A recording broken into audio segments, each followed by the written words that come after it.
আমার আপুর ভাসুর ছিলেন আমার দেখা পৃথিবীর সবচেয়ে অহংকারী ব্যক্তি, রুদ্র রওশন চৌধুরী, যার শিরায় শিরায় দম্ভ, মেজাজ প্রতিটা ধমনীর ফাঁকে। এমন একগুঁয়ে লোক আমি দুটো দেখিনি। আগে আপুর কাছে এরকম হাজারটা বিশেষণ শুনলেও বিশ্বাস করে উঠিনি। উনি সত্যিই তাই। যেদিন প্রথম অভ্র ভাইয়ারা মানে আপুর বর আর তার পরিবার আপুকে দেখতে আসে, সেদিনই প্রথম দেখলাম রুদ্র নামক লোকটাকে। গাড়ি থেকে সবার শেষে নেমেছিলেন উনি। বলা বাহুল্য, ক্রাশ নামক হুমড়ি খেয়ে ওনার উপর পড়লাম আমি। এত সুন্দর পুরুষ হয় এই 19 বছরের জীবনে দেখিনি তো আমি। যখন দেখলাম জানলাম ইনিই আমার হবু দুলা ভাইয়ের একমাত্র বড় ভাই, আমার তো চোখ জ্বলে উঠলো আনন্দে। এমন মানুষ কি না আমার বেয়াই হবে? কিন্তু সেই আনন্দ আমার বেশিক্ষণ টেকেনি। যখন আমার হাতের গোলাপ জল ওনার উপর ছিটিয়ে দিলাম আর উনি চোখ গরম করে চেয়ে বললেন, হোয়াট দ্য হেল। আমার ক্রাশ নামক খাদ্য সেখানেই আহুতি দিল। এমন কর্কশ ভাষা, তাও এমন সুশ্রী চেহারায়। মেনে নিতে পারিনি আমি। কষ্টে দুঃখে অদৃশ্যভাবে ফ্লোরে গড়াগড়ি খেলাম। লোকটা সঙ্গে সঙ্গেই পকেট থেকে রুমাল বের করে মুখ মুছলেন, দাঁত চেপে বিড়বিড় করলেন, ঝরঝরে ইংরেজিতে আমায় বলে গেলেন ইডিয়েট। তারপর বাকিদের সঙ্গে ঢুকে গেলেন ঘরে। আমি শুধু ফ্যাল ফ্যাল করে চেয়ে রইলাম। পরপর ঘটনাগুলো যখন মাথায় ঢুকলো, হুশ ফিরতেই নিজের উপর চরম বিরক্ত হলাম। এরকম একটা নাকুচু লোকের উপর ক্রাশ খেয়েছি আমি। ছি সেজুতি, ছি। হ্যাঁ, নাকুচুই তো। সামান্য গোলাপ জলের ছিটিতে যার গা জ্বলে উঠলো, তাকে দেওয়ার মতো এর থেকে সুন্দর বিশেষণ খুঁজে পাইনি। এরপরে ঘটলো আরেক ঘটনা। মেহমানদের সামনে আম্মু আমাকেই দিয়েছিলেন নাস্তা পরিবেশনের দায়িত্ব। আপু তখন শাড়ি চুড়ি পরে এক হাত ঘোমটা দিয়ে সোফায় বসে। ওর শ্বশুরবাড়ির লোক বলতে শুধু ওর শাশুড়ি আর ওর ভাসুর। একটা কথা না বললেই নয়, অভ্র ভাইয়ার সাথে এই লোকের আদ্যপান্ত কোনো মিল নেই। অভ্র ভাইয়া ওনার মা দুজনেই ভীষণ হাসি খুশি আর মিশুকে। সেখানে ওনার বড় ভাই প্রচন্ড গম্ভীর। আসার পর থেকে এক টুকরো হাসি আমি ওনার ঠোঁটে দেখিনি। না আলাপ করানোর সময়ও ছিল না। আপু আর ভাইয়ার লাভ ম্যারেজ। দীর্ঘদিন প্রেমের পরিণতি দিতে আজ বিয়ের দিনক্ষণ পাকা করা হবে। সেই খুশি একটু পরপর ঝলকে উঠছে তাদের চোখে মুখে। কিন্তু বিপত্তি বাড়লো আরেক জায়গায়। রুদ্র নামক হিংসুটে লোকটা তখন একটু দূরে দাঁড়িয়ে ফোনে কথা বলছেন। মূলত কল আশায় উঠে গিয়েছিলেন উনি। আম্মু তখন আমায় গুছিয়ে বললেন, যা তো সেজুতি, ওনাকে চাটা দিয়ে আয়। আমি বরাবরই বাধ্য হয়ে চায়ের কাপ তুলে গুটি গুটি পায়ে ওনার কাছে গেলাম। চায়ের কাপটা বাড়িয়েছি কেবল, উনিও ধমকে উঠলেন কাউকে। আমার হাতটা কেঁপে উঠলো আর ব্যাস, গরম চা ফেলে দিলাম। কিছুটা মেঝেতে, কিছুটা গিয়ে পড়লো ওনার হাতের উপর। এরপর আর কি, ছোটখাটো বজ্র পড়লো বসার ঘরে। ভোরকে তাকালেন উনি, কিরমির করে বললেন সেই 3খানা শব্দ। What the hell. তারপর বললেন, দেখে কাজ করতে পারেন না? অন্ধ চোখ থাকে কোথায়? আমি প্রথম দিকে ভীষণ অনুতপ্ত হয়েছিলাম। চা ফেলেছি, দোষ তো আমারই। কিন্তু ওনার তপ্ত কণ্ঠে সেই অনুশোচনা মাটি চাপা পড়েছে আমার। এভাবে বলার কি আছে? আমি কি ইচ্ছে করে ফেলেছি নাকি? কোমর বেঁধে ঝগড়াটা ঠিক করে করতে পারিনি বাড়ির বয়স্কদের সামনে। শুধু মিনমিন করে বললাম সরি। ওনার বিকৃত মুখভঙ্গি তখনও পাল্টালো না। চা পড়েছিল ওনার দামি ঘড়ির উপর। হাতে পড়লো একটা কথা, ভাবতাম পুড়ে গেছে তাই এত হম্বিতম্বি, কিন্তু তা তো নয়। উনি একটু আগের মতোই টিস্যু দিয়ে ঘড়ি মুছতে মুছতে বাঁকা চোখে একবার আমার দিকে দেখলেন। দৃষ্টিতে কি ছিল আমি জানি না, অথচ আমার সমস্ত অঙ্গ প্রত্যঙ্গ ঠান্ডা হয়ে গেল। বাদামি আইরিশ দুটোতে কি মেশানো ছিল কে জানে। ওনার মা উঠে এলেন, আহ্লাদ করে ছেলেকে জিজ্ঞেস করলেন, দেখি দেখি কোথায় পড়েছে, জ্বলছে নাকি? আর আমার আম্মু এক কাঠি উপরে গিয়ে ধমকে উঠলেন, বললেন আমায়, এই সেজুতি, সমস্যা কি তোর? চা ফেলে দিলি কে করে? এই মেয়েটাও না একটা কাজ যদি পারে। তুমি কিছু মনে করো না বাবা, মলে মানছি আমি। শেষটুকু রুদ্রকে খুব নরম কণ্ঠে বললেন আম্মু। সকলের সামনে আমার মা নিজেদের জলাঞ্জলি দিয়ে উঠে গেলেন মলম আনতে। তখনই লোকটা রাশভারী কণ্ঠে বললেন, দরকার নেই, আমার হাতে পড়ে নেই। তারপর আবহাওয়া শীতল হলো ফের। অভ্র ভাইয়া আর আপুর বিয়ের দিন ঠিক হলো। আন্টি মেয়ে দেখে পছন্দ করে আংটি অবধি পরিয়ে গেলেন। খুশি তখন রম রমিয়ে ঘরের ভেতর প্রবেশ করেছে। বাবা আপুকে বললেন ভাইয়াকে পুরো বাড়িটা ঘুরিয়ে দেখাতে। দেখানো তো ছুতো, আসলে ওদের আলাদাভাবে কথা বলতে দিয়েছে। আমি কি বুঝি না? সবে ইন্টার পাস করলে কি হবে, আমি তো সব বুঝি। আপু আর ভাইয়া আলগোছে উঠে গেল। আমাদের একতলা পাকা বাড়ি, বাবার পৈতৃক ভিটা এটা। শুনেছি অনেক খাটুনির পর দাদামশাই উত্তরার মাটিতে 1 খণ্ড জমি কিনতে সক্ষম হয়েছিলেন। তবে বাড়ি করার পর বেশি দিন থেকে যেতে পারেননি, পাড়ি জমালেন দূর দেশে। আম্মু আমাকে ইশারা করলেন খালি কাপ প্লেট নিয়ে যেতে। যখনই তুলতে যাব আপুর হবু শাশুড়ি প্রশ্ন করলেন, তুমি কিসে পড়ছো সেজুতি? আমি ঘাড় বেঁকে তাকালাম। অনার্সে ভর্তি হয়েছি আন্টি, ক্লাস এখনো শুরু। কথাটা বলার সময় রুদ্র একবার ফোন থেকে দৃষ্টি তুলে আর চোখে তাকালেন। আন্টি হই হই করে বললেন, তাই? আমার রুদ্র তো ফ্যাশন নিয়ে ব্যবসা। আমি ঠোঁট গোল করে ও বোঝালাম। এরপর এটো কাপ প্লেট তুলে হাঁটা ধরলাম কিচেনে। পেছনে টের পেলাম বাবা, আম্মু, আন্টি এরা সবাই গল্প জুড়েছেন। আমার খুব চিন্তা হলো রুদ্র লোকটাকে নিয়ে। এই লোক কথা না বলে কি করে থাকে? একটা মানুষ কি করে পারে এরকম চুপচাপ থাকতে? আমি তো পারি না, একটুও পারি না। কষ্ট কষ্ট লাগে আমার কেমন একটা। একটা গ্লাস তুলে ট্যাপ ছেড়ে ধুতে নিয়েছি, কেবল তখনই টের পেলাম কেউ একজন পেছনে এসে দাঁড়ালো। আমি তৎক্ষণাৎ ঘুরে তাকালাম। প্রচন্ড বিস্মিত হলাম ওনাকে দেখে। উনি টান টান হয়ে দাঁড়িয়ে আমায় বললেন, ছাদে চলো। বললেন না হুকুম করলেন ঠিক বোঝা গেল না। আমি চোখ পিট পিট করে চেষ্টা করলাম বুঝতে। তখনই বাবা পেছন থেকে জানালেন, সেজুতি, রুদ্র আমাদের সাপ দেখতে চাচ্ছে, তুমি একটু নিয়ে যাও। আমি মাথা কাত করলাম। কোমর থেকে ওনার প্যাচ ছাড়িয়ে বললাম, আসুন। পা বাড়ালাম ওনার সামনে, তবে স্পষ্ট টের পাচ্ছি ওনার জুতোর শব্দ গটগট করছে সিঁড়িতে। ছাদে আসার পর উনি গিয়ে রেলিং ঘেঁষে দাঁড়ালেন, নিচে তাকালেন, আশপাশ দেখলেন, এরপর ঘুরে তাকালেন আমার দিকে, পিঠে ঠেস দিয়ে পকেটে দুহাত গুজে বললেন, আপনার নামের মানে কি? থেমে থেমে বললাম, সন্ধ্যা প্রদীপ। নামের সঙ্গে তো আপনার কোনো মিলও নাই। আমি থমকে বললাম, কেন? উনি জবাব না দিয়ে পাল্টা প্রশ্ন ছুড়লেন, কে রেখেছে নাম? বাবা। পাল্টে অন্য কিছু রাখতে বলবেন। যেটাতে আপনাকে মানায় না সেটা অহেতুক। কি অপমান ভাবা যায়? আমার খুব বলতে ইচ্ছে করলো, আমার যা ইচ্ছে নাম হোক, তাতে আপনার কি? কিন্তু মুখ ফুটে বের হলো না। বাড়িতে আসা মেহমানদের সাথে অভদ্রতা করব এই আমি স্বপ্নেও ভাবি না। চুপচাপ হজম করলাম। ঠিক তখন ছাদে হাজির হলো আপু আর ভাইয়া। হাসতে হাসতে এসেছিলেন দুজন। রুদ্রকে দেখতেই অভ্র ভাইয়ার হাসিটা ধপ করে নিভে গিয়ে মুখটা চোরের মতো হয়ে গেল। কেলিয়ে রাখা দাঁতগুলো ঢুকে গেল ঠোঁটের গহরে। আপুকে পেছনে ফেলে দ্রুত গিয়ে ভাইয়ার পাশে দাঁড়ালেন। অবাক কণ্ঠে বললেন, ভাই তুমি ছাদে? উনি শুধু বললেন, হ্যাঁ। আপু আগ বাড়িয়ে শুধালো, আমাদের এই ছোট্ট বাড়িটা কেমন লাগছে ভাইয়া? আমিও উত্তর জানতে ওনার দিকে তাকালাম। উনি একদম আমার দিকে চেয়ে থেকেই বললেন, ভীষণ সুন্দর। আমার কেমন যেন লাগলো ওনার দৃষ্টি, ওনার কণ্ঠ অন্যরকম। চট করে চোখ ফিরিয়ে আপুকে বললাম, নিচে যাই। অভ্র ভাইয়া আটকে দিয়ে বললেন, আরে কোথায় যাবে? একমাত্র শালি আমার, আলাপ করি ঠিকঠাক। আমি মৃদু হাসলাম ভাইয়ার দিকে তাকিয়ে। তখন স্পষ্ট বুঝতে পারছি রুদ্র আমাকেই দেখছেন। না তাকালেও আমার গলা শুকিয়ে এলো। এভাবে কি দেখছেন উনি? সবকিছুর পার চুকিয়ে ভাইয়ারা যখন বাড়ি ফিরবেন, আমি তখন দরজা ঘেঁষে দাঁড়িয়ে। সবাই সবার থেকে বিদায় নিচ্ছে। হঠাৎই রুদ্র এসে পাশে দাঁড়ালেন আমার। ওনার উপস্থিতি টের পেয়ে আমি চোখ তুলে তাকালাম। উনি খানিকক্ষণ চেয়ে রইলেন আমার দিকে, অনর সেই চাহনি। এরপর আরেকটু এগিয়ে এলেন। আমার কৌতূহল হলো উনি এমনটা কেন করছেন। পরপর হাতের মুঠোয় ওনার হাতে স্পর্শ পেলাম। চলে গেলেন উনি। ওনাদের গাড়িটাও চলে গেল। শুধু আমি মুঠোতে কাগজের টুকরোটা নিয়ে মূর্তি বনে দাঁড়িয়ে রইলাম। হুঁশে ফিরলে মুঠোর কাগজ চোখের সামনে ধরলাম। সারা শরীর অকারণেই কাঁপছিল আমার। কাগজ নয়, দলিত মথিত টিস্যু। ভাঁজ খুলতেই লেখা দেখলাম, সেজুতি নয়, আপনার নাম হওয়া উচিত জোনাক পোকা। যারা অন্ধকারে টিম টিম করে আলো দেয়, যার নরম রশ্মি দেখলে অন্তঃস্থল জুড়িয়ে যায় শীতলতায়, গেথে যায় দৃষ্টিতে, ঢুকে যায় মস্তিষ্কে। এ যেমন আমার হলো আজ। কেন হলো? আছে এর উত্তর। আমি বিয়ে করব। শোণিত কণ্ঠস্বরের হঠাৎ কথাটায় চমকে তাকালো সকলে। অভ্রের সদ্য মুখে নেয়া পানিটুকু ঠেলে বেরিয়ে আসতে চাইল।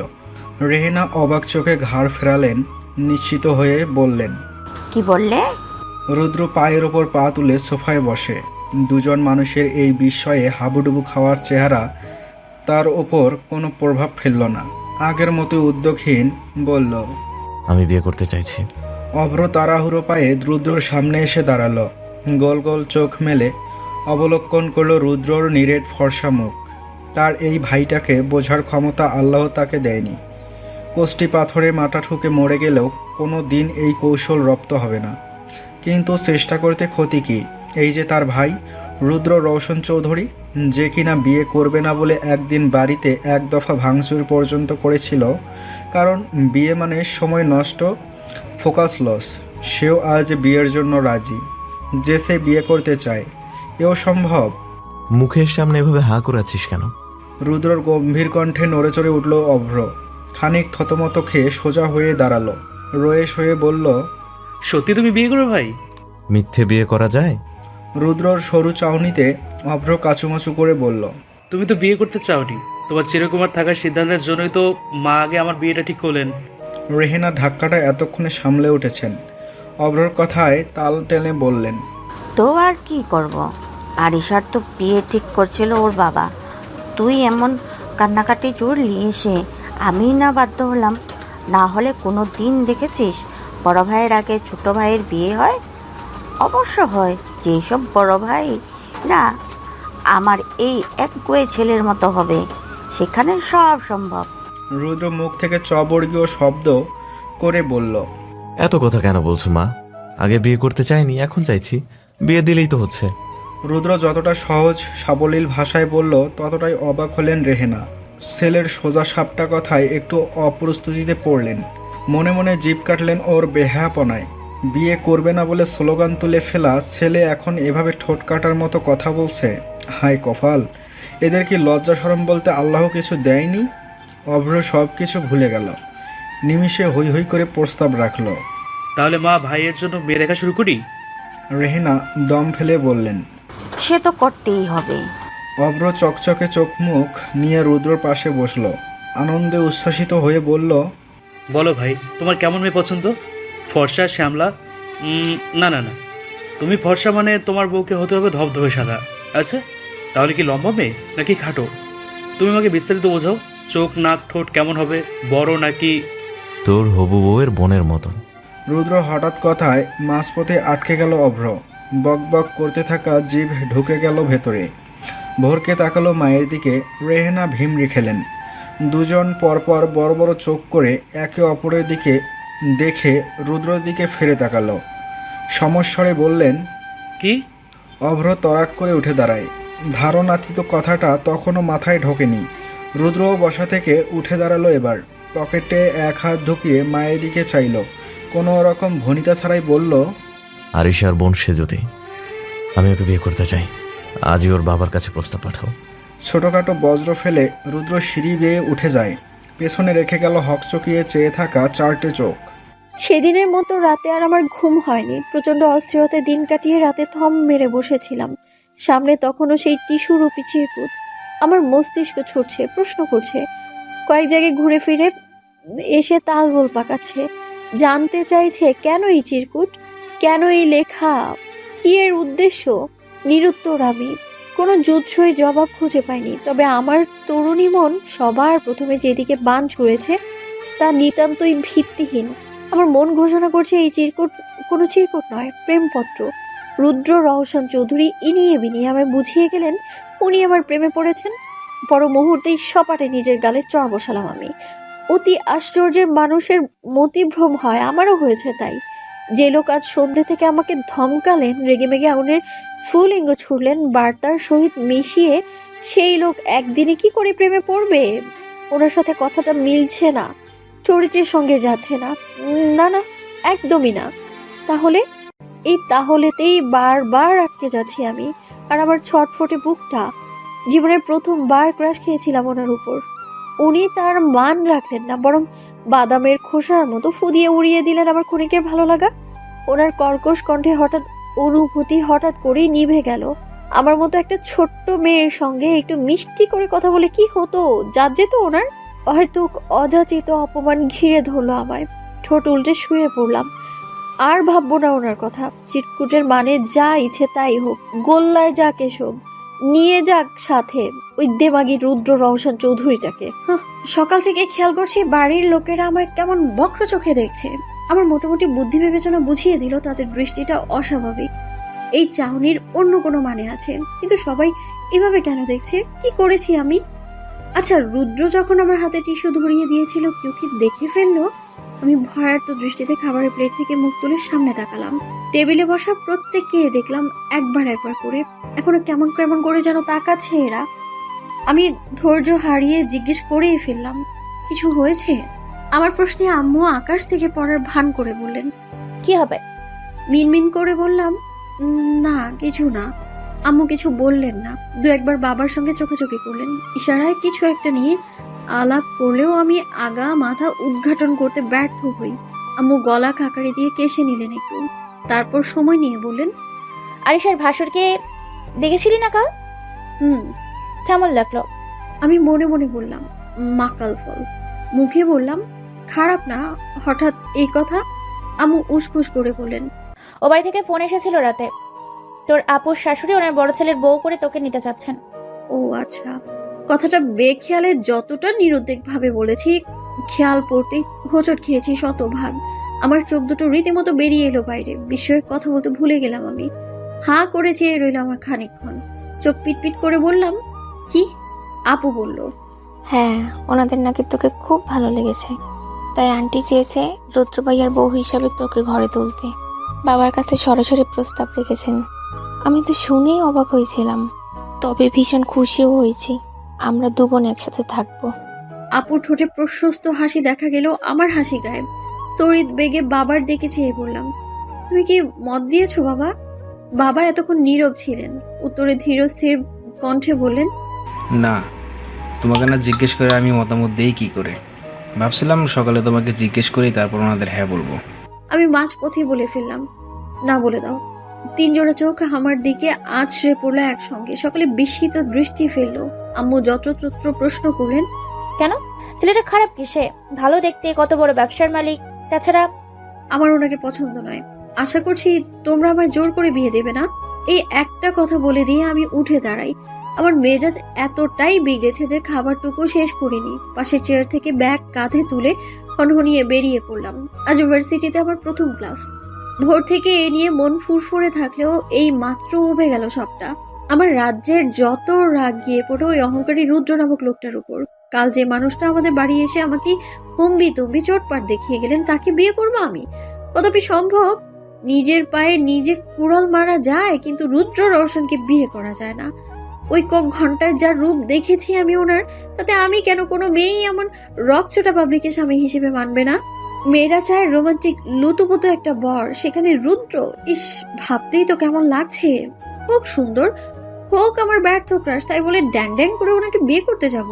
এমন খ্যাপাটে পাগল আমি নই। আচ্ছা, ওনার সঙ্গে আমার বিয়ের কথা কেন উঠলো? এটা কি শুধুই মেয়েটা তোমার অনেক ছোট, একদম বরাবর 10 বছরের। রুদ্র ল্যাপটপ থেকে চোখ ওঠালো। তো রেহেনা কিছু বললেন না। আসলে কি বলবেন ভেবে পেলেন না। সেজদির বাবা ফোন করে বিনয়ী কণ্ঠে জানালেন সেজদি প্রস্তাবখানা সম্পূর্ণ নাকচ করে দিয়েছে। মেয়ের অমতে বিয়ে কি করে দেবেন? কথার পিঠে রেহেনা উত্তর দিতে পারেননি। ফোনের লাইন কেটে ঝিম মেরে ভাবছিলেন ছেলেকে কি বলবো।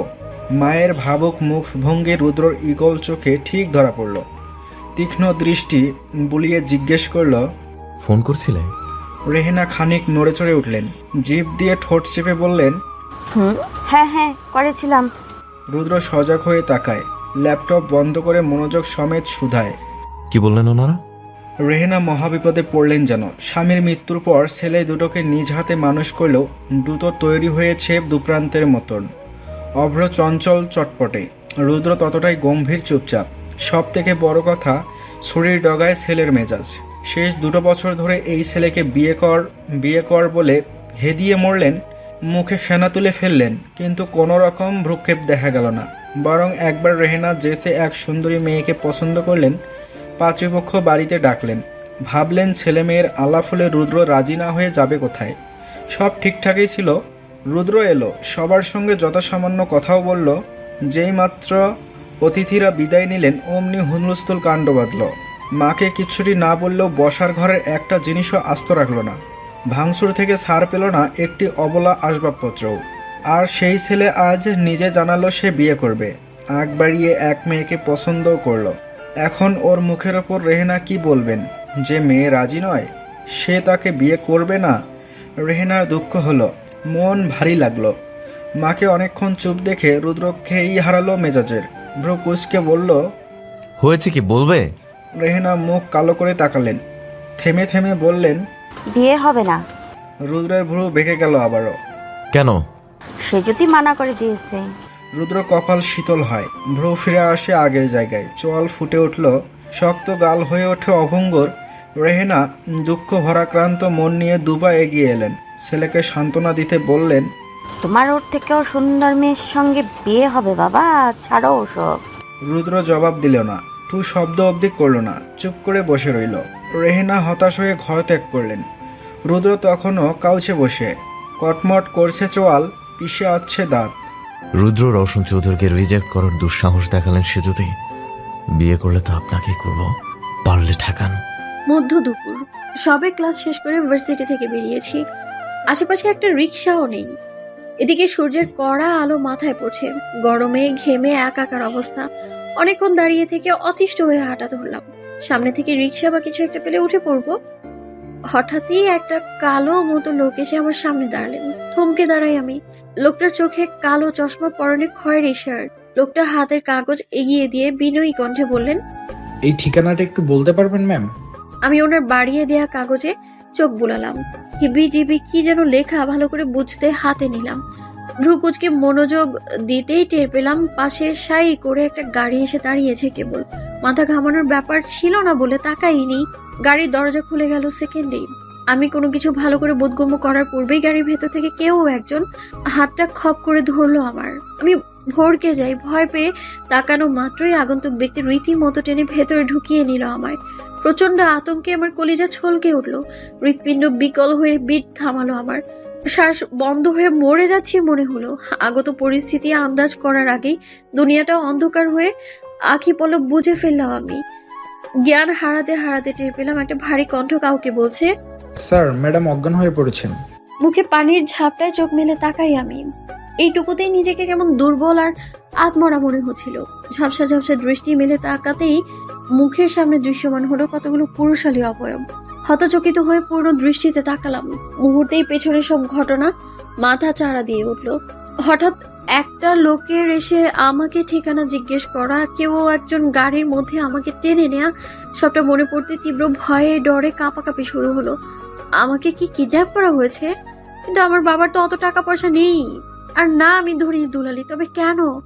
এই কেনর উত্তর জানতে আমি উপস্থিত সবাইকে ভালো করে একবার দেখে নিলাম। কমসে কম 7-8 জন মোটা তাজা লোক দেখে আত্মা শুকিয়ে গেল আমার। এরা কি চায়? কেন ধরে এনেছে আমায়?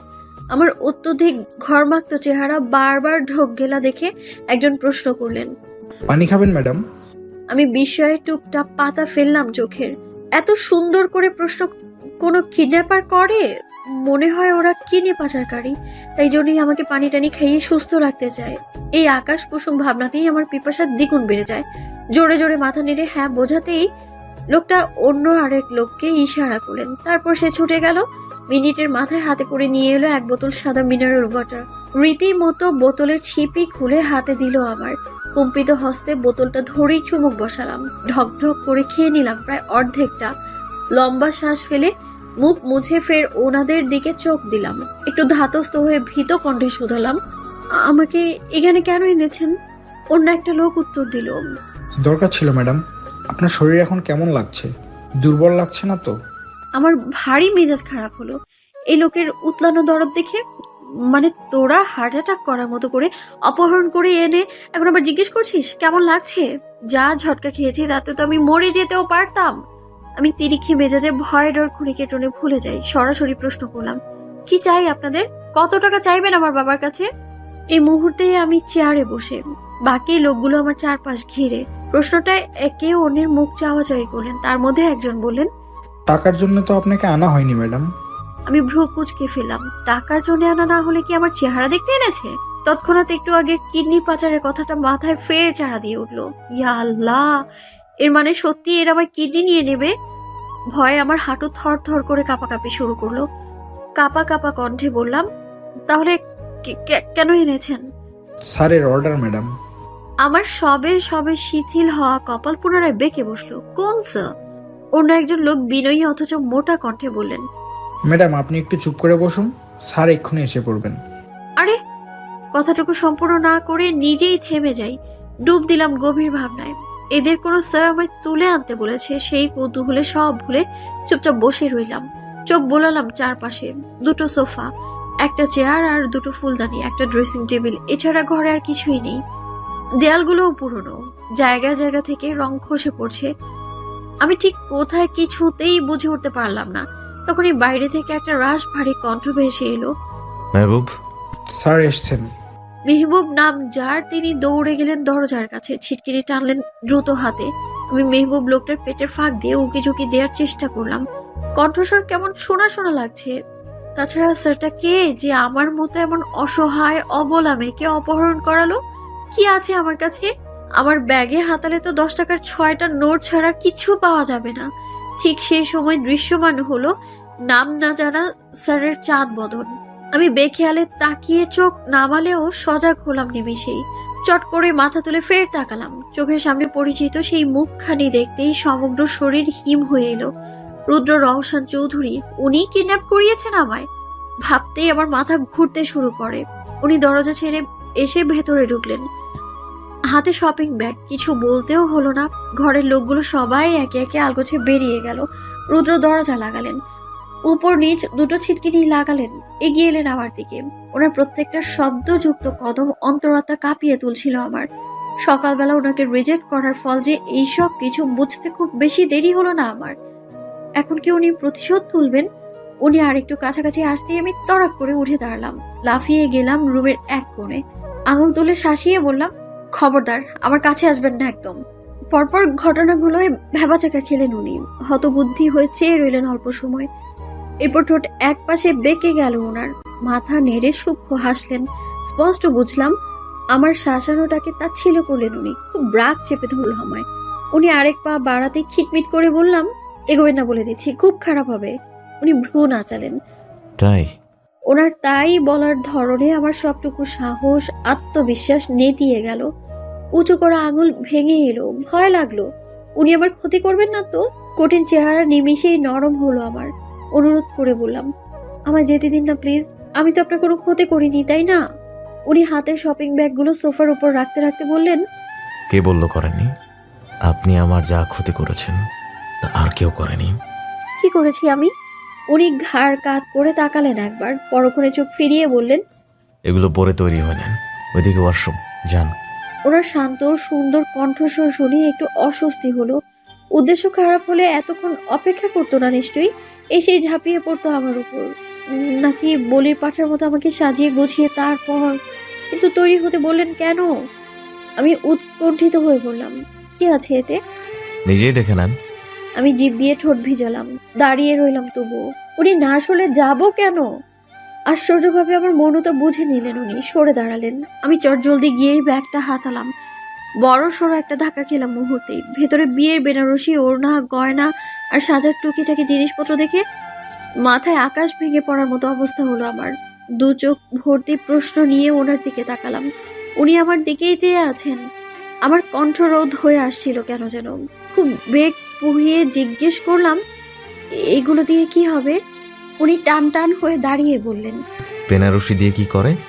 কি করে সেটা আমিও জানি, কিন্তু আমি বুঝতে পারছি না এইসব আমি পড়তে যাব কেন? কেন আমাকে পড়তে বলা হচ্ছে? আমার কণ্ঠে তেজ। উনি ভনিতা ছাড়াই বলে দিলেন, আজ আপনার বিয়ে, আপনি বিয়ের কনে, তাই বেনারসি পরবেন, সিম্পল। উনি যেভাবে সিম্পল বললেন আমার কাছে কথাটা ততটাই দুর্বোধ্য ঠেকলো। নাক মুখ কুচকে বললাম, আমার বিয়ে মানে? উনি খানিকটা বিরক্ত হলেন, ফোঁস করে শ্বাস ফেললেন, ঘোষণা করলেন, এটা কাজে অফিস, আজ এই মুহূর্তে আপনার সঙ্গে আমার বিয়ে হচ্ছে। এত কথা না বলে তৈরি হয়ে আসুন। আমার কান দুটো ঝাঁঝা করে উঠলো, চোখের সামনে পুরো পৃথিবীর দোদুল্যমান। আর্তনাদ করে বললাম, কি কি বলছেন এসব? আমি আপনাকে বিয়ে করব না। এতক্ষণ শান্ত থাকা মানুষটা নিমিষেই হারিয়ে গেলেন। তপ্ত জ্বলন্ত চোখে চাইলেন আমার দিকে। খুব ঠান্ডা অথচ কড়া কণ্ঠে বললেন, এই শব্দগুলো আপনি আর উচ্চারণ করবেন না সেজুতে। বিয়ে আপনার আমাকেই করতে হবে। আমি নিভে যাইনি, উল্টো তেতে বললাম, মগের মূল্য নাকি? আপনি যা বলবেন তাই হবে? এটা আমার লাইফ, আমিই বুঝবো। আপনি ঠিক করার কে? আমি বিয়ে করব না আপনাকে, করব না মানে করব না। সঙ্গে সঙ্গে উনি কোনোই চেপে ধরলেন আমার। হ্যাচকা টান মেরে নিয়ে গেলেন ওনার কাছে। দন্ত পিষে বললেন, আমাকে রাগাবে না সে যদি। জোর করে তুলে এনেছি বলে জোর করে আপনাকে দিয়ে কাগজে সই করতে ভাল লাগবে না আমার। ভালোই ভালোই আমি মাঝপথে ক্ষেপে বললাম, কিসের ভালোই ভালোই? আপনার লজ্জা করছে না? তুলে এনে আবার সেটা বড় মুখ করে বলছেন আপনি? এতটা নীচ একটা মানুষ কি করে হতে পারে? একদিনে দেখা একটা মেয়েকে প্রেমপত্র দিচ্ছেন, বিয়ের প্রস্তাব পাঠাচ্ছেন, আবার সে বিয়ে না করতে চাইলে তাকে তুলে আনছেন। ছি! উনি তীব্র ক্ষোভে আমার হাত আরো জোরে চেপে ধরলেন। কনুইয়ের জায়গাটায় ওনার আঙুল বসে গেল। ব্যথায় চোখ খিচে ফেলতেই ফের শিথিল করলেন হাত। বললেন, হ্যাঁ আমি নীচ। আপনার জন্য একবার কেন প্রতিবার নীচ হতে রাজি আমি। কিন্তু ভুলেও ভাববেন না এসব বলে আপনি আমার ইগোকে হার্ট করবেন আর আমি রেগে মেগে আপনাকে ছেড়ে দেব। That's not possible anymore. আমার সাথে বিয়ে হবে আপনার, তাও এক্ষুনি। এতক্ষণ ভালোভাবে বললাম, আপনার কাছে ভালো লাগেনি। চাইলে আমার দ্বিতীয় রূপটা আপনাকে দেখাবো। I have no problem. আমি বিদ্রুপাত্মক হাসলাম। নির্ভীক কণ্ঠে বললাম, যা ইচ্ছে করুন, যা মন চাইছে বলুন, কিন্তু বিয়ে আমি আপনাকে করব না। আপনার মতো এরকম একটা মানুষকে বিয়ে করা যেত গলায় দড়ি দিয়ে ঝুলে পড়া ভালো। উনি প্রচন্ড জোরে ধমকে উঠলেন। Just shut up. ধমক খেয়ে কেঁপে উঠলাম আমি। ধরফরিয়ে উঠল হৃদয়টা। উনি চোয়াল কটমট করে বললেন, বেশ, বিয়ে আপনাকে করতে হবে না, আপনি বাড়ি ফিরে যান। তবে হ্যাঁ, গিয়ে যখন জানবেন আপনার কারণে আরিশা আর অভ্রর বিয়ে ভেঙে গেছে, তখন? আমি বুঝতে না পেরে বললাম, মানে? মানেটা খুব সহজ। অভ্র আমার কথায় সব করতে পারে। আমি না চাইলেও আপনার বোনকে কোনো দিনও বিয়ে করবে না। কথাটা আমার বিশ্বাসযোগ্য মনে হলো না, একটুও না। বরং হেসে বললাম, তাই নাকি? মানুষকে বোকা বানানোর আর কি কি পদ্ধতি আপনার রপ্ত আছে বলুন তো মিস্টার রুদ্র রওশন চৌধুরী? থাকলে সেগুলো অ্যাপ্লাই করতে পারেন। তবে আমি আপনার কথায় ভুলছি না, ফর শিওর। উনি সূক্ষ্ম হেসে বললেন, গ্রেট। রুদ্র রওশন চৌধুরীর স্ত্রীর মধ্যে এরকম একটা অ্যাটিটিউড না থাকলে চলে। Actually I think we are made for each other. আমি তিতি বিরক্ত হয়ে অন্যদিকে মুখ ঘোরাতেই উনি বললেন, আমি মিথ্যে বলিনি মিস জ্যোতি, প্রমাণ চাই। Wait a second. উনি পকেট থেকে ফোন বের করলেন। আমি চোখে চাইলাম। উনি অভ্র ভাইয়ার নাম্বারে ডায়াল করে লাউডে দিলেন। রিং হচ্ছিল। দুবারের মাথা রিসিভ করলেন ভাইয়া। কিছু বলার আগেই রুদ্র গম্ভীর গলায় বললেন, অভ্র, তুই আমাকে ভালোবাসিস? ওপাশ থেকে ফটাফট উত্তর এলো, অবশ্যই ভাই, আমার থেকেও বেশি। কি করতে পারবে আমার জন্য? তুমি যা বলবে। ভেবে দেখ, যদি কিছু চাই দিতে পারবি তো? কেন পারবো না? তুমি আমার প্রাণ চাইলেও আমি রাজি। বলেই দেখো। রুদ্র আমার দিকে চেয়ে চেয়ে কথাগুলো বলছিলেন। অভ্র ভাইয়ার কথায় চিবুক শক্ত করে বললেন, আরিশার সঙ্গে তোর বিয়ে হোক সেটা আমি চাই না। এই মুহূর্তে বিয়েটা ভেঙে দিবি তুই। ওপাশে খানিকের নীরবতা। অভ্র ভাইয়া থমকে রইলেন। খানিকক্ষণ পর বললেন, কিছু হয়েছে ভাই? রুদ্র আমার দিকে চেয়ে থেকে বললেন, কিচ্ছু হয়নি, তুই বিয়েটা ভেঙে দে। অভ্র ভাইয়া একটু চুপ থেকে বললেন, ওকে ভাই, তুমি যা চাইবে তাই। এটুকু শুনতেই আমার পায়ের নিচের জমি কেঁপে উঠল। সত্যি সত্যি অভ্র ভাইয়া মেনে নিলেন? ঠিক শুনলাম আমি? এই কেমন ভালোবাসা ওনার! এই অবধি ওনার সঙ্গে আমার বহুবার ফোনে কথা হয়েছিল, দেখা হয়েছিল। সেদিন যখনই কথা বলতাম ভাইয়ার জিভের ডগায় আপুর কথা থাকতো। মনে হতো আপুই তার সব। অথচ সেই মানুষটাই ভাইয়ের জন্য নিজের ভালোবাসার মানুষকে আমার তাৎক্ষণিক আপুর চেহারাটা মনে পড়লো। বিয়ে ভেঙে গেলে ও সবার কাছে ছোট হয়ে যাবে। আমি তো দেখেছি কিভাবে ও বাবাকে রাজি করিয়েছিল।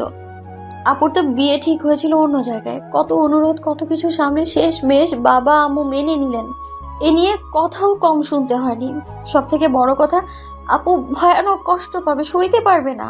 সামনের দিনগুলো আমি স্পষ্ট দেখছি যেন আপু আমার সামনে বসে বসে কাঁদছে।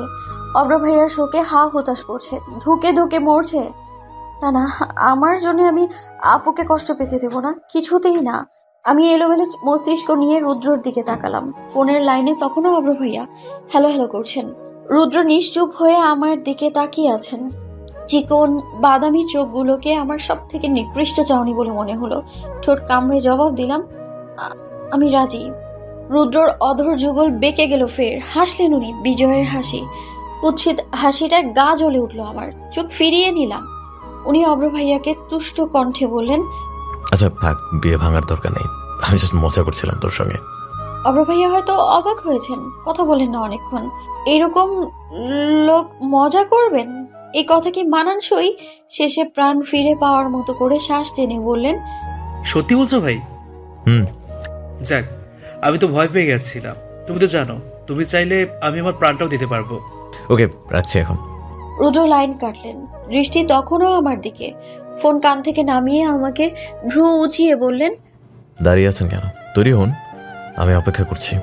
বুকে পাথর আর মনের মধ্যে ওনার প্রতি অঢেল ঘৃণা চেপে আমি ব্যাগগুলো সমেত ওয়াশরুমে ঢুকলাম। কাঁদতে কাঁদতে শাড়ি জড়ালাম গায়ে। ভারী শাড়িতে দ্বিগুণ ফুলে উঠলাম যেন। মনে মনে ঘোষণা করলাম, এই লোকটাকে আমি কোনোদিনও ক্ষমা করব না, কোনোদিন না। দরজা খুলতেই দেখলাম রুদ্র সোফায় বসে, এক পায়ের ওপর তোলা, অন্য পা ধীরে ধীরে নাড়াচ্ছেন, ফোন ঘাটছেন মনের সুখে। ইচ্ছে করছিল পাশের চেয়ারটা তুলে মাথায় মেরে দিই একদম। থমথমে মুখ, ভেজা চোখ নিয়ে আমি বাইরে এলাম। শব্দ পেয়ে উনি চোখ তুললেন, চেয়েই থাকলেন কয়েক পল।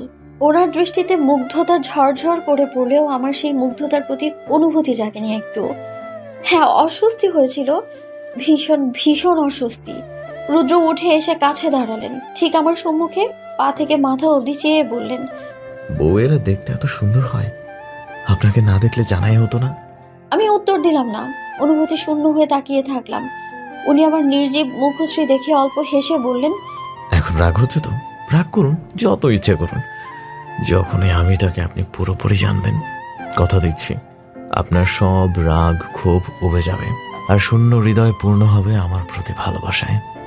বুঝলেন আমার প্রণয়িনী? এই সুন্দর কথাটাও আমার উপর প্রভাব ফেলেনি। এক কান দিয়ে ঢুকে অন্য কান দিয়ে প্রস্থান নিল। মহা বিরক্তি ফুটে উঠল চোখে মুখে। উনি তাতে ভ্রুক্ষেপ দিলেন না, খপ করে আমার হাতটা চেপে ধরে হাঁটা ধরলেন। যেতে যেতে বলছিলেন, এই সুন্দর বউটাকে সারা জীবনের জন্য নিজের করার সময় এসেছে। উদাস মনে কাবিন নামায় সই করেছি আমি। ভেতরে কি লেখা, কাজী সাহেব কি কি বলেছেন কিছু জানি না, দেখিও নি। বিয়ে শেষে রুদ্র আমার কাছে এসে আমার পিঠ ছাড়িয়ে কাঁধে হাত রাখলেন। আমি রেগে মেগে তাকাতেই চোখ দিয়ে সামনের দিকে ইশারা করলেন। আমি কপাল কুঁচকে তাকাতেই ক্লিক হলো ক্যামেরায়। বন্দি হলো রুদ্রর আর আমার প্রথম একসাথে যুগল ছবি। সেকেন্ডের মাথায় ওনার হাতটা ঝাড়া মেরে সরিয়ে দিলাম। কড়া কণ্ঠে বললাম, বিয়ে হয়েছে বলে যখন তখন গায়ে হাত দেবেন একদম। এরপর হন হন করে বেরিয়ে পড়লাম কাজী অফিস থেকে। পা ছুড়ে ছুড়ে বাইরে এসে দাঁড়ালাম। কোনো তোয়াক্কাই দেখালাম না রুদ্রের অভিব্যক্তি জানার। আমার মাথায় তখন চিন্তা, অনেক অনেক চিন্তা। বাবা মা আপু এরা জানলে কি হবে, কেমন হবে তাদের প্রতিক্রিয়া। সকালে বড় মুখ করে বিয়ে করব না বলে আসা আমি এই বিকেলে যখন বধূ বেশে ওনাদের সামনে গিয়ে দাঁড়াবো, আত্মীয় স্বজন জানলে তো ছিছি করবে, বলবে মেয়ে পালিয়ে বিয়ে করেছে, আরো কত কি যোগ করবে সাথে কে জানে। আমার এক পৃথিবীর সবটুকু ক্রোধ রুদ্রর উপর চড়াও হলো। সবকিছুর জন্য এই মানুষটাই দাবি, আমার তথাকথিত স্বামী সে। রুদ্র আমাকে নিয়ে সোজা ওনাদের বাড়িতে এনেছেন, সাথে ডেকে পাঠিয়েছেন আমার পরিবারকেও। এতটা তাড়া আর এতটা সিরিয়াস ভঙ্গি ছিল ওনার যে বিয়ের আগেই শ্বশুর বাড়িতে হাজির হতে হলো আমার আপু আরিশাকেও। আমাকে বধূ বেশে দেখে সবার মাথায় আকাশ ভেঙে পড়লো। প্রত্যেকেই যেন কথা বলতে ভুলে গেল। খানিকক্ষণ কেউ একটু শব্দও করেনি, বড় বড় চোখে শুধু দেখছিল আমাদের। আর আমি তো শক্ত পাথরের ন্যায় দাঁড়িয়ে। জোরপূর্বক এই বিয়ে, সামান্য দুঃখ যেন নেই আমার। অথচ শুধু আমিই জানতাম ভেতরটা কি চলছিল। প্রকাণ্ড ঘূর্ণিঝড় যেন উল্টে পাল্টে দিচ্ছিল সবটা। এখন এই তিনটা মানুষকে কি জবাব দেব আমি? এই বিরাট সময়ের নীরবতা ভাঙলেন স্বয়ং রুদ্র। ঘোষণা করলেন, আমি আর সেজুতে 1 ঘন্টা আগে কাজে অফিসে গিয়ে বিয়ে করেছি। সেজুতে এখন শরীয়ত মোতাবেক আমার স্ত্রী। আর এটা বলতে আমি আপনাদেরকে ডেকেছিলাম। কথাটা উনি বাবাকে উদ্দেশ্য করে বলেছেন। বাবা হতাশ চোখে আমার দিকে তাকিয়ে। আমি একবার চেয়েই চোখটা নামিয়ে ফেললাম। ওই দৃষ্টিতে দৃষ্টি মেলানোর সাহস নেই আমার। আম্মু কেঁদে কেঁদে বললেন, কিন্তু এইভাবে বিয়ে করার কি দরকার ছিল বাবা? আমরা তো একদম মানা করিনি তোমাদের বিয়েতে, বলেছিলাম। আপনি পুরোপুরি নিশ্চয়তা দেননি মা, তাই জন্যই আমাকে এভাবেই বিয়েটা করতে হয়েছে। তুমি নিশ্চয়ই ওকে জোর করে বিয়ে করেছো রুদ্র। রুদ্রর মা ভীষণ রেগে বললেন কথাটা। রুদ্র একটুও বিচলিত না হয়ে জবাব দিলেন, না। মিথ্যে বলছো কেন? সে যদি তো তোমাকে বিয়ে করতে চায়নি আজ সকাল অবধিও না, তাহলে ক ঘন্টায় কি এমন হলো যে? সেটা ওনাকে জিজ্ঞেস করো, উনি তো সামনেই আছেন। জেনে নাও আমি আসলে ওনাকে জোর করে বিয়ে করেছি কিনা। শেষ কথাটা বলতে বলতে রুদ্র আর চোখে আমার দিকে তাকালেন একবার। আন্টি সত্যিই এগিয়ে এলেন, আমার 2 বাহু নরম হাতে ধরে বললেন, আমার দিকে তাকাও সে যদি। আমি তাকালাম। আন্টি তীক্ষ্ণ চোখে চেয়ে প্রশ্ন করলেন, এই বিয়ে তোমার ইচ্ছেতে হয়েছে? আমি এক মুহূর্ত না ভেবে বললাম হ্যাঁ। আন্টির হাত শিথিল হলো। পাশ থেকে আপু বিস্ময় নিয়ে বললেন, এমনি। আমার সংক্ষিপ্ত উত্তরে খুশি হলো না কেউ। আম্মু উঁচু কণ্ঠে বললেন, এমনি? এমনি কেমন কথা? আমরা যখন বিয়ের কথা তুলেছি তুই সাপ সাপ মানা করে সন্ধ্যাবেলা বউ সাজে হাজির হয়ে বলছিস এমনি বিয়ে করছিস। আমাদের জন্য ধৈর্য ধরা যেত না? এমন কি হয়ে গেল যে বড় বোনের আগেই নিজেই বিয়ে করে ফেললি? রুদ্র বড় স্বরে বলে উঠলেন, আজকাল বড় ছোট কোনো ব্যাপার না আন্টি।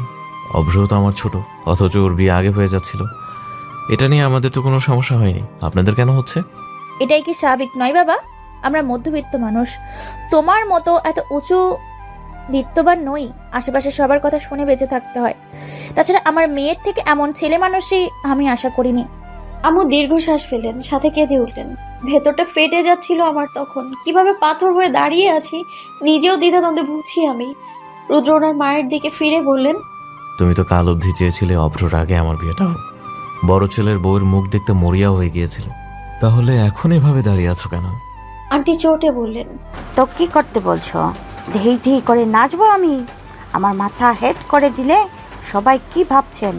এতক্ষণে নীরব অভ্র ভাইয়া মুখ খুললেন, এগিয়ে এসে বললেন, কেউ কিচ্ছু ভাববে না মা, তোমরা এই সামান্য বিষয়টাকে টেনে টেনে লম্বা করছো। আরে বাবা, ভাই তো নিজে চেয়েছিল ঢাকঢোল পিটিয়ে বিয়ে করবে। সে যদি রাজি হয়নি তখন হতে পারে ওদের মধ্যে মনোমালিন্য হয়েছিল, তাই এখন মিটে গেছে। দুজন খুব খুশিতে বিয়ে সেরে ফেললো, হতে পারে না? আর তাই তোমরা অহেতুক নাড়াচাড়া না করে ভাই আর সেজুদিকে মেনে নাও। ওদের দেখে বোঝা যাচ্ছে কত ক্লান্ত। তার উপর সেজুদি কি ভারী একটা শাড়ি পরেছে, ওর কষ্ট হচ্ছে না? ওরও বিশ্রাম দরকার। আমি কটমট করে অভ্র ভাইয়ার দিকে তাকালাম। আমাকে সব থেকে বড় বাসটা তো এই লোকটাই দিয়েছে, আর এখন দরদ দেখাচ্ছে। হাহ। অভ্র ভাইয়ার কথাটা আন্টির উপর প্রভাব ফেললো। তিনি ফোঁস করে এক নিঃশ্বাস ফেলে বাবার কাছে গিয়ে দাঁড়ালেন। বাবা থম মেরে দাঁড়িয়ে, মুখে রা নেই। আন্টি নম্র কণ্ঠে বললেন, যা হওয়ার হয়ে গেছে ভাইজান, ছেলে মেয়ে দুটো ভুল করেছে, ওদের হয়ে আমি আপনার কাছে ক্ষমা চাইছি। আন্টি হাত জোর করতে বাবা ব্যস্ত কণ্ঠে বললেন, না না আপা, আপনি কেন? রুদ্র প্রতিবাদ করে উঠলেন, আমরা ভুল করিনি মা, বিয়ে করা কোনো ভুল কাজ না। আন্টি চোখ বুজে ঠোঁট গোল করে শ্বাস ফেললেন, যার মধ্যে ছেলের প্রতি হতাশা ছিল। এরপর বাবাকে কোমল কণ্ঠে বললেন, আপনারা আর রাগ করে থাকবেন না ভাই, ওদের মেনে নিন। আমি তো সেজুদিকে নিজের পুত্রবধূ হিসেবে সেদিনই মেনেছি যেদিন রুদ্র জানিয়েছিল ওর কথা। এখন আপনারাও যদি... বাবা একবার আমার দিকে তাকালেন। রুদ্র এই যাত্রায় আমার হাত ধরলেন, মুঠ হয়ে পড়লেন পুরোটা। আমি চেয়েও ছাড়াতে পারলাম না। আপনি নিশ্চিন্তে থাকতে পারেন বাবা, সেজুটাকে ভালো রাখার সর্বোচ্চ চেষ্টা আমি করব। ওনার সুন্দর গোছানো কথাটায় বাবা এতক্ষণে মুচকি হাসতেন। প্রচন্ড অবাক হয়ে ওনার দিকে তাকালাম আমি। কথাটা হাস্যকর মনে হওয়ার কথা ছিল, অথচ আমার কেমন অদ্ভুত লাগলো, যেন খুব বিশেষ কিছু ছিল এতে। বাবা এসে আমাদের সামনে দাঁড়ালেন, রুদ্রের কাঁধে হাত রেখে বললেন, ভরসা করছি বাবা, মনে রেখো। উনি ছোট্ট করে বললেন, ইনশাল্লাহ রাখবো বাবা। এরপর বাবা আমার দিকে তাকাতেই আমি চোখ নামিয়ে ফেললাম। তীব্র অপরাধ বোধে দেহ মন ছেয়ে গেল আমার। টের পেলাম বাবা মাথায় হাত বোলাচ্ছেন। আমি চট করে মাথা তুলতেই বাবা ছলছল চোখে হাসলেন। আমার আকাশ ভেঙে কান্না পেল। ঝাঁপিয়ে পড়লাম বাবার বুকে। ইচ্ছে করলো গলা ফাটিয়ে বলতে, আমাকে নিয়ে যাও বাবা, এই রাক্ষস রূপী লোকটার সাথে থাকবো না আমি, কিছুতেই না। শেষমেশ বাড়ির সবাই মেনে নিলেন। বিয়ে হয়েছে, এখন করার তো কিছুই নেই। বাবা আম্মু সবাই আমাদের মন ভরে দোয়া করলেন। সেই দিনের মতো ঝামেলা মিটলেও আমার সুপ্ত রাগটা অবিচল, কারণ রুদ্র আবার জিতে গেলেন। এত বড় একটা অন্যায় করেও পার পেলেন। আমি না পারছিলাম কাউকে বলতে, না পারছিলাম সইতে। খুব করে চেয়েছিলাম যেন কেউ মেনে না নেয়, অথচ হলো না। এখানেও পূরণ হলো না আমার ইচ্ছে। রুদ্রের মা মানে আমার শাশুড়ি মা ভীষণ ভালো মানুষ। আমাকে প্রতিটা সম্বোধনে ওনার মা ডাকা চাই, এছাড়া যেন কথাই বলেন না। এই মুহূর্তে আমি বসে আছি বিছানায়, বিশাল ঘরের তুলতুলে বিছানায়। শক্ত মন নিয়ে আমি হাঁটুতে মুখ গুজে বসে আছি। বিয়ের বেনারসিটা ছেড়ে এখন একটু পাতলা সুতি শাড়ি পরেছি। এত এত শাড়ি চোখের পলকে বাড়িতে হাজির হয়েছে। এনেছেন রুদ্র। মেয়েদের শপিং পছন্দ, জামা কাপড়, গয়না, এসব তাদের দুর্বলতা হলেও আমার মন কোনো কিছুতেই ভালো হয়নি। আমার থমথমে গোমরা মুখ পাল্টায় নিয়ে একটু। তবে একটা বিষয় সত্যি, আমাকে বউ হিসেবে পেয়ে আন্টি খুশি হয়েছেন। রাতে বাবা মাকে না খাইয়ে ছাড়েননি। খোশ গল্পে মেতেছিলেন তারা। প্রত্যেকটা কথায় ওনার খুশি ঝরে পড়ছে যেন। হয়তো গোয়ার ছেলে এতদিনে বিয়ে করেছে, এই আনন্দেই আটখানা আন্টির মন। বাবা, আম্মু, আপু বাড়িতে ফিরে গেছেন। তারপর আন্টি আলমারি থেকে তার দুটো বালা, নাকফুল আর একটা চিকন স্বর্ণের চেইন পরিয়ে দিলেন আমায়। সাথে বললেন, আজ থেকে আমার মেজাজের ছেলেটার সব দায়িত্ব তোমার। আমি ওনার পা ছুঁয়ে সালাম করলাম। উত্তরে চুপ ছিলাম। ইচ্ছে করছিল কিছু একটা বলি বা ওনাকে সত্যিটা খুলে বলি, বলে ফেলি যে আপনার ছেলে আমায় কিভাবে বিয়ে করলো, কিন্তু পারলাম না। দেয়ালেরও তো কান আছে। বাই এনি চান্স রুদ্রের কানে পৌঁছে যাক আর বিয়েটা ভেঙে দিই কাপড়। এরপর আর কি কি তুলকালাম ঘটাতে পারে তাও আন্দাজের বাইরে। এই কয়দিনের লোকটাকে যেন চিনে ফেলেছি আমি। ওনার প্রতিটি হাড় মজার শয়তানের বসবাস। সত্যি বলতে আন্টি যখন আমাকে এই ঘরে দিয়ে গেলেন, আমার হাত পা ছড়িয়ে কান্না পেয়েছিল। লোকটার সাথে এক ঘরে থাকতে হবে ভাবলেই আতঙ্কে বিবশ হচ্ছি আমি। উনি ওনার অধিকার ফলাবে না তো? যে জোর করে বউ বানাতে পারে সে জোর করে অধিকার ফলাতে কতক্ষণ? আমার ভাবনার মধ্যেই ঘরে একজোড়া পায়ের শব্দ। চমকে তাকালাম। ভেবেছিলাম উনি এসেছেন। না, অব্র ভাইয়া। স্বস্তি পেলেও অব্র ভাইয়াকে দেখে মুহূর্তেই মুখটা কালো হয়ে গেল আমার। রাগ হলো। এই মানুষটার ভালোবাসার কোনো মূল্য নেই এখন আমার কাছে।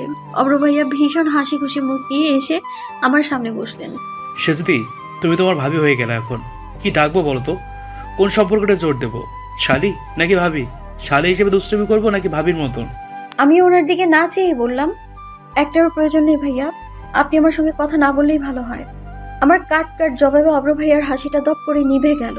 সিরিয়াস হয়ে বললেন, মানে কথা কেন বলবো না? এনি হাও, তুমি কি আমার সাথে রাগ করেছো? আমি কি কিছু করেছি? আমি তাকালাম, চোখ ছোট করে বললাম, করেননি। ভাইয়া মনে করার খুব চেষ্টা করে বললেন, না, আমার তো মনে পড়ছে না এমন কিছু। আমি দীর্ঘশ্বাস ফেলে হাসলাম। বললাম, পড়বে কি করে? আপনার কাছে হয়তো এটা এমন কোনো ব্যাপারই না। অব্র ভাইয়া ভীষণ তটস্থ হয়ে বললেন, কি বলছো বলো তো সেজদি? আমার মাথায় কিন্তু কিছু ঢুকছে না। আচ্ছা ভাইয়া, আপনি সত্যি আপুকে ভালোবাসেন তো? হঠাৎ এরকম প্রশ্নে ভাইয়া ভ্যাবাচাকা খেলেন, তবে বিলম্ব না করেই জবাব দিলেন, অবশ্যই বাসি। আমি ভ্রু চালাম। তাই?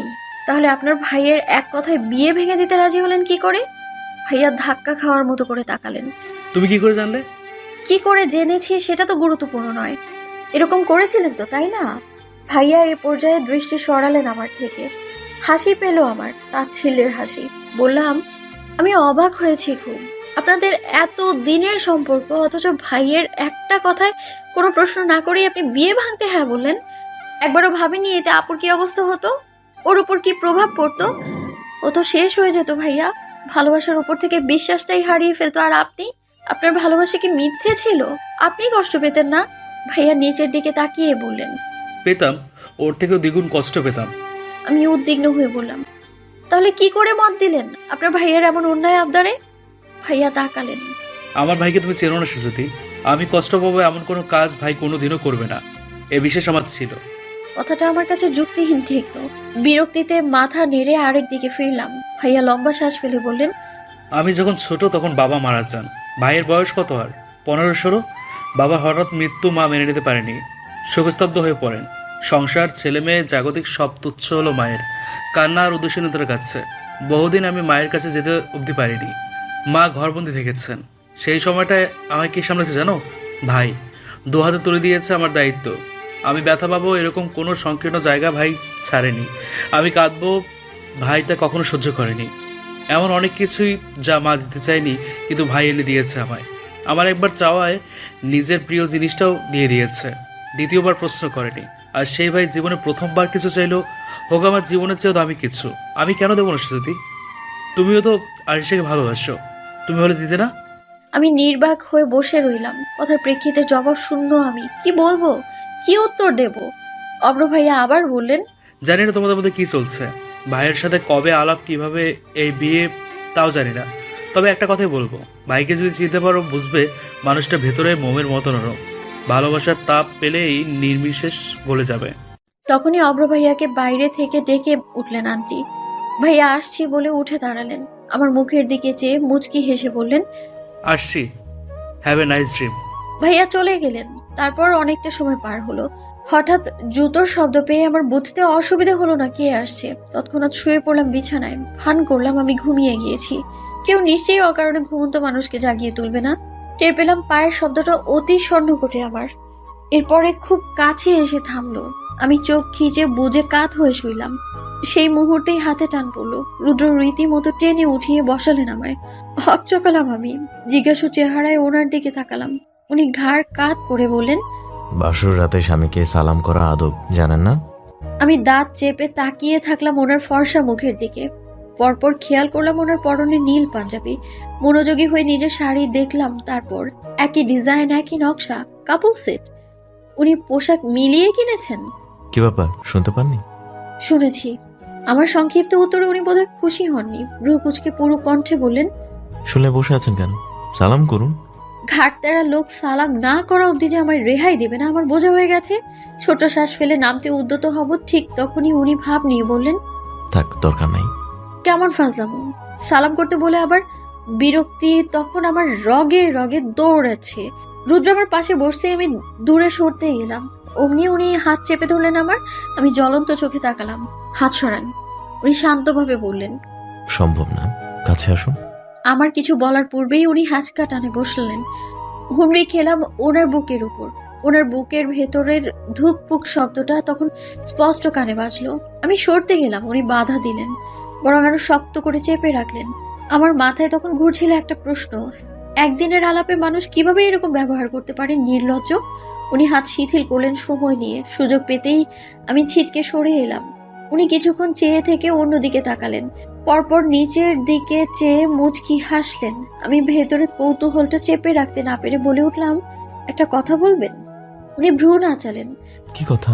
আমি অনতি বিলম্বে প্রশ্ন ছুড়লাম, আপনি এত ভাবওয়ালা একজন মানুষ হয়ে একটা মেয়েকে প্রথম দেখে এভাবে ছ্যাঁচড়ামো করলেন? প্রেমপত্র, জোর করে বিয়ে, আশ্চর্য না? আপনার মতো লোক সে এরকম করতে পারে? এই মানুষ কোশমিন কালেও বিশ্বাস করবে? চেহারার সাথে চরিত্রের কোনো মিল নেই নাকি আপনি এরকমই, যেখানে গিয়ে মেয়ে দেখেন তাদেরকেই হাতের ফাঁকে চিঠি দেন, তুলে নিয়ে বিয়ে করেন? কোনটা? ভেতরে সব রাগ উগড়ে দিলাম আমি। তবুও মনে হলো যতটা চেয়েছিলাম তার এক আনাও পারিনি। অথচ রুদ্র শান্ত চোখে অনিমেষ চেয়ে রইলেন। আমি থামলাম, শ্বাস নিলাম। তখন উনি চুপ। বলবেনই বা কি? যা সত্যি তাই তো বলেছি। এরকম ঘটনাই তো ঘটলো আমার সঙ্গে, তাই না?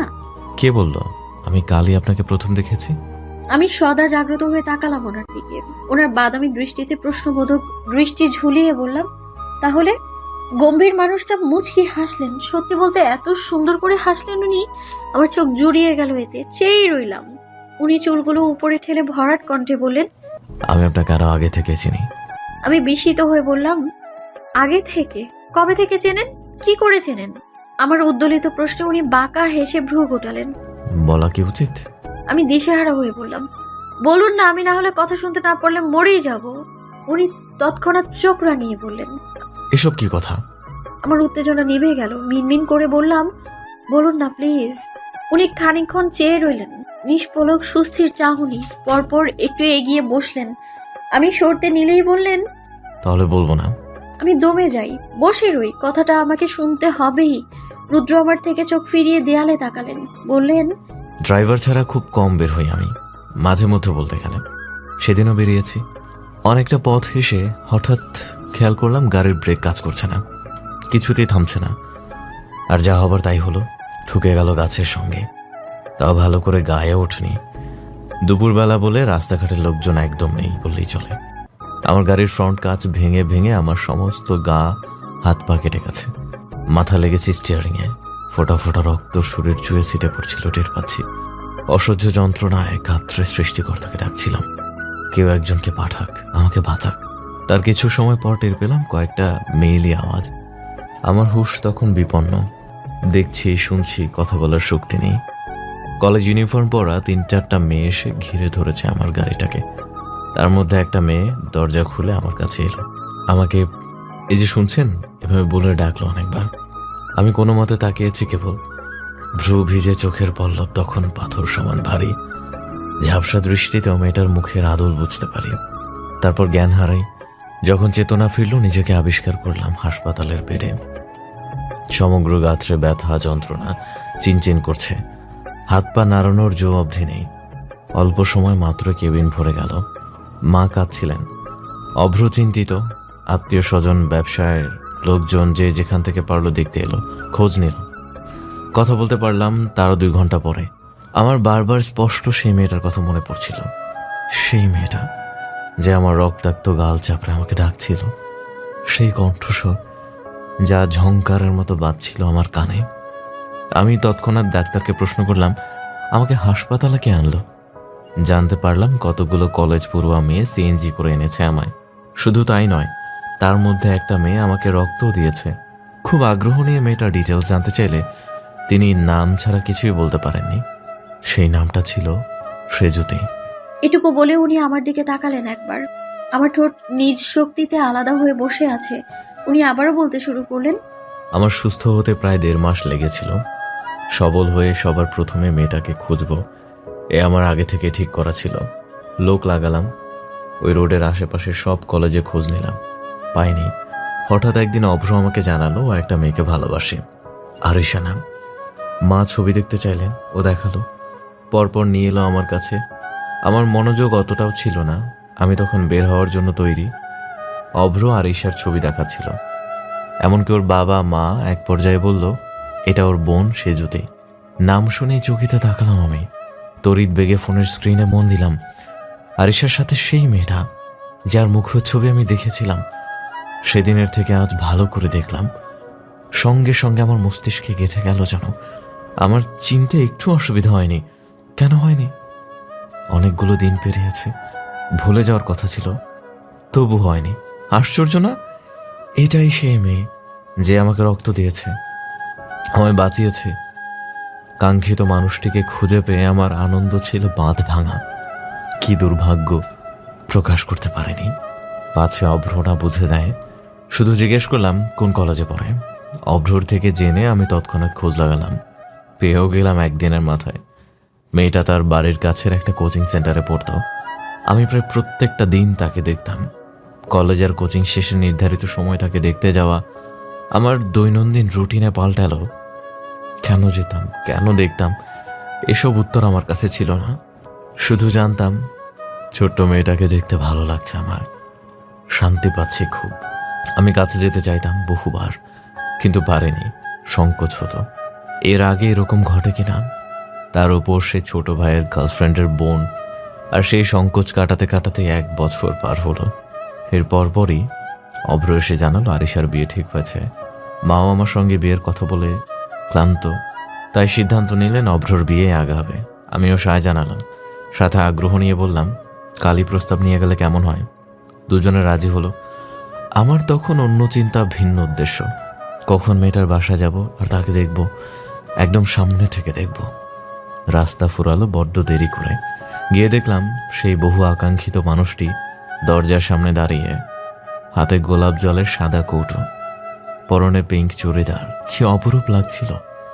কিন্তু কি জানেন, আমি রুদ্র রওশন চৌধুরী। নিজের অনুভূতি চেপে রাখার কৌশল রপ্ত ছিল আমার। খুব সুন্দর এলোমেলো মনটাকে গুছিয়ে নিলাম। মেয়েটার সঙ্গে ধমকাধমকি করলাম। কেন জানেন?